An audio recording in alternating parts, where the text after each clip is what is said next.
So how do we get rid of those character flaws which seem to stay put no matter how hard we try?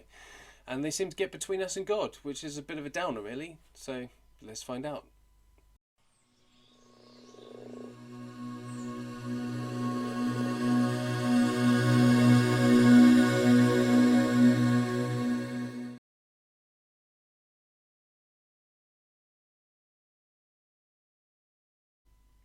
Hi there, Pastor James. Welcome to the cabin. And you'll notice I'm wearing my coat today because I'm feeling a little bit cold. And it's not easy to get warm in here. I've got heaters on and everything, but heat rises. So then my feet get really cold and I just have to go with it. But anyway, so what am I going to be talking about today? Well, the interesting subject for today is what I preached about yesterday. And it's how do we get past those areas in our life which just seem to take root in us, and no matter how hard we try, we just can't get rid of them. And I don't know if there's areas in your life, I think everybody has something about them that they don't like, and they want to get rid of it, but it seems to just hold and cling to us, like entwines itself around us. And so it's it's something I've studied for a little while into finding out how we go about overcoming this. Now, last time I spoke about people over the new year, they make this resolution: I'm going to change my life. My lifestyle is going to change about, and I'm going to become more fit, more able. I'm going to get down the gym. I'm going to eat healthier. I'm going to quit smoking. I'm going to knock drinking on the head for a while. And then they fall flat on their face after a week or two in. And it's because they haven't done the mental preparation. But then there are things that we might feel that we're going to make a big change. We're going to get rid of, we're going to stop swearing, or we're going to stop being angry so quickly, or we're going to let go of grudges. And yet, for some reason, these things seem to just creep back in because they're part of us, and we start thinking, is this all I'm going to be for the rest of my life until I get to the point where I enter glory, and then God's going to make it all okay? So I don't know how you feel about this stuff, but I certainly feel that life is a struggle, more so for some than others. And sometimes our struggle is about our internal struggle, not necessarily against things which are external. And it's a lot of hymns and choruses that we may sing in church. They talk about trials and difficult times, but it's usually about stuff that's happening to us. When we are up against it, it's usually, the reality is, it's stuff that we've brought on ourselves. Things which we have built a rod for our own back at times. I'd love it if we could have more songs that reflect the need for God's help for situations which we've made for ourselves. Because that's more so the usual than just being a victim of circumstance. So I really want to help you today to try to think about, on a biblical way, how do you overcome the areas in your life that just will not budge, the sinful fortresses of our character that we can't shake off. And there's this passage which can freak us out a bit, because it's Paul saying in a debate in 1 Corinthians from 6 verse 12, he says, I have the right to do anything you say, but not everything is beneficial. I have the right to do anything, but I'll not be mastered by anything. So what Paul is saying here is that yes, we can do stuff that is bad for us. Of course we can. We can make decisions. We can do things which people tell us from all different angles. Why would you do that? Why would you smoke? Why would you buy tailor-mades? Why would you smoke roll-ups? Why would you do it at all? It doesn't make any sense. It's bad for you. It's going to kill you. And yet we just seem to do it. I mean, majority, it doesn't seem to be the case these days, thankfully.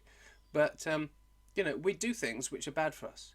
And Paul here is saying, yeah, you're right, but it's not beneficial. It's not going to be the greatest thing to do.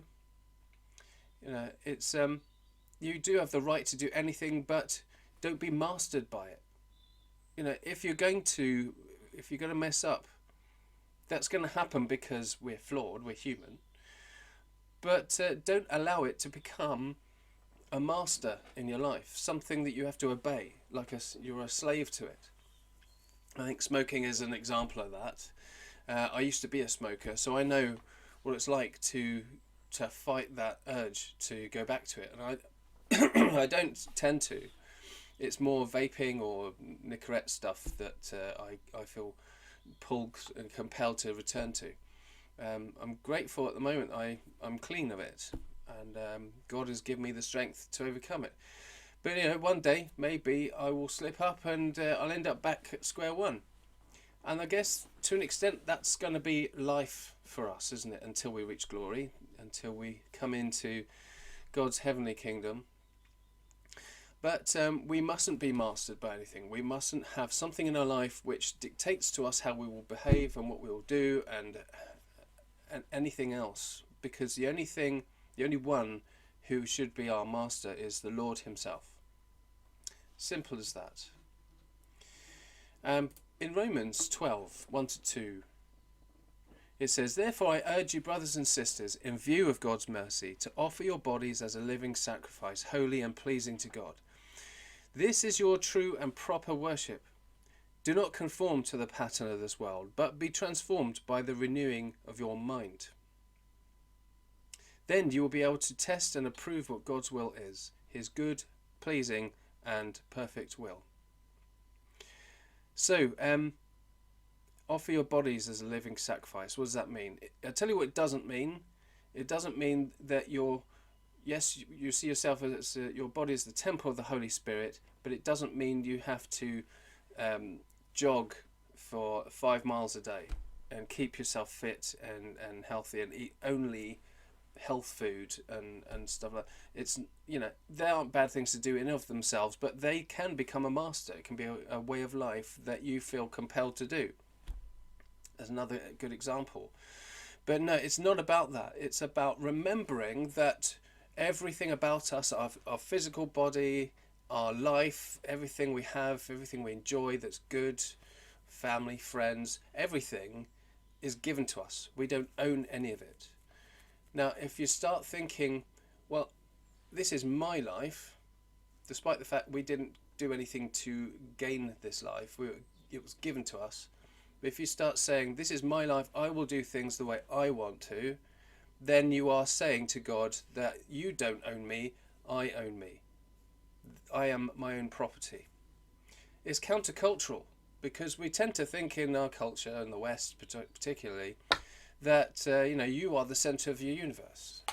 You only have to listen to the culture of pop music, or politics even, or just public opinion, is that if it doesn't make me happy, then it's out. I only have relationships that benefit me.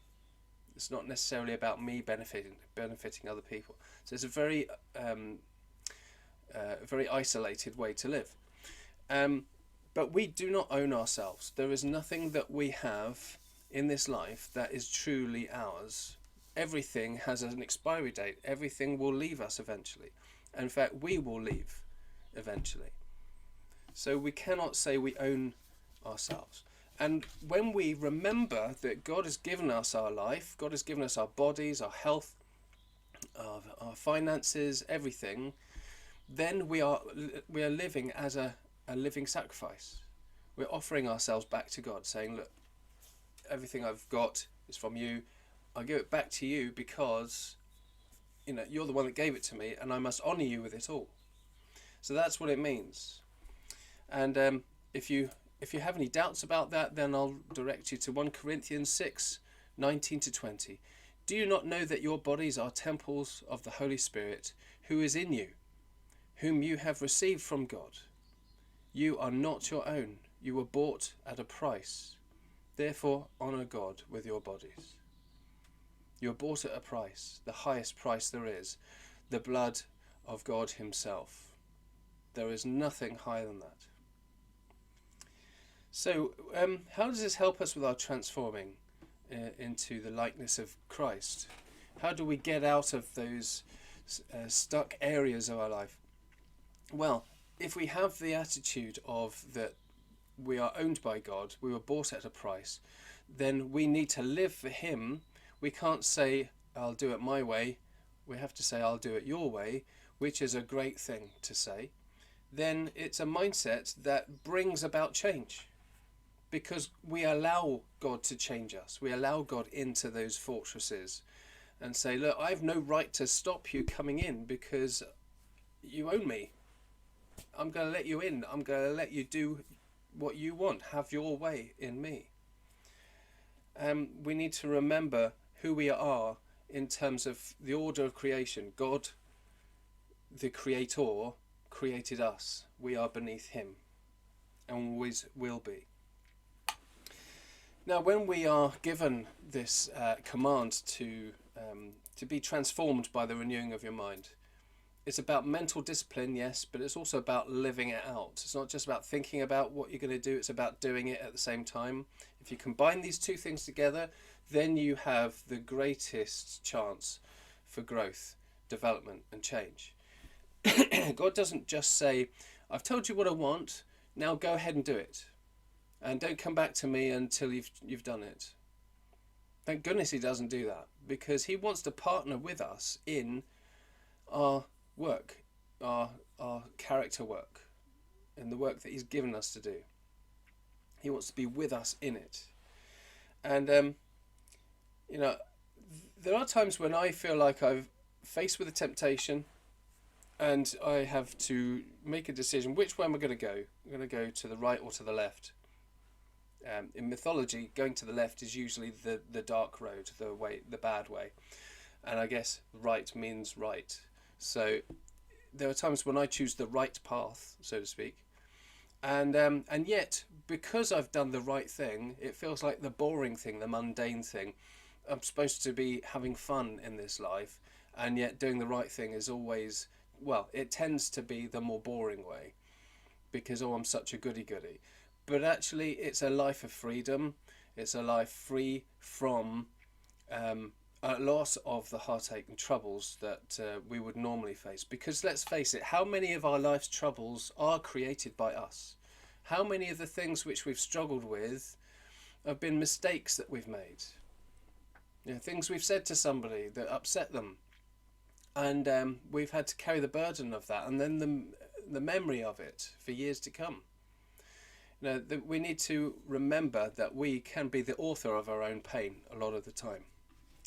So I'm going to stop there, because I could talk a lot more about this. But one thing I'll leave you with: if you're a believer in the Lord and you have claimed the victory of the cross for yourself, then you are the temple of the Holy Spirit. The Holy Spirit lives within you. And if you read the fruits of the Holy Spirit, one of the fruits of the Holy Spirit is self-control. Therefore, we have all the tools that we need to say no to sin, no to the wrong way, no to turning left in that fork in the road. So if you're saying to yourself, oh, but James, I've tried to stop, I've tried not to do it, and it just doesn't work. I always come back to square one again. Then have you tried accepting that you have the ability to stop through the power of the Holy Spirit? Because it's through the Holy Spirit you can overcome any obstacle. That is God's truth, the truth that God himself has given us. And if you disagree with that, then God is a liar to you. Strong words, but they are words that will shake the foundation of somebody's place where they're stuck. If they're stuck in the way they see things, you need to stop seeing things your way. See it God's way. He wants you to live in freedom. He wants you to live a happy life. And he's given you all the power and all the freedom and the chance to do it. So I'm going to leave you with that. And if this has been a help to you, please let me know in the comment section. And feel free to like, share, subscribe, all that stuff. And I'll see you again next time. Bye for now.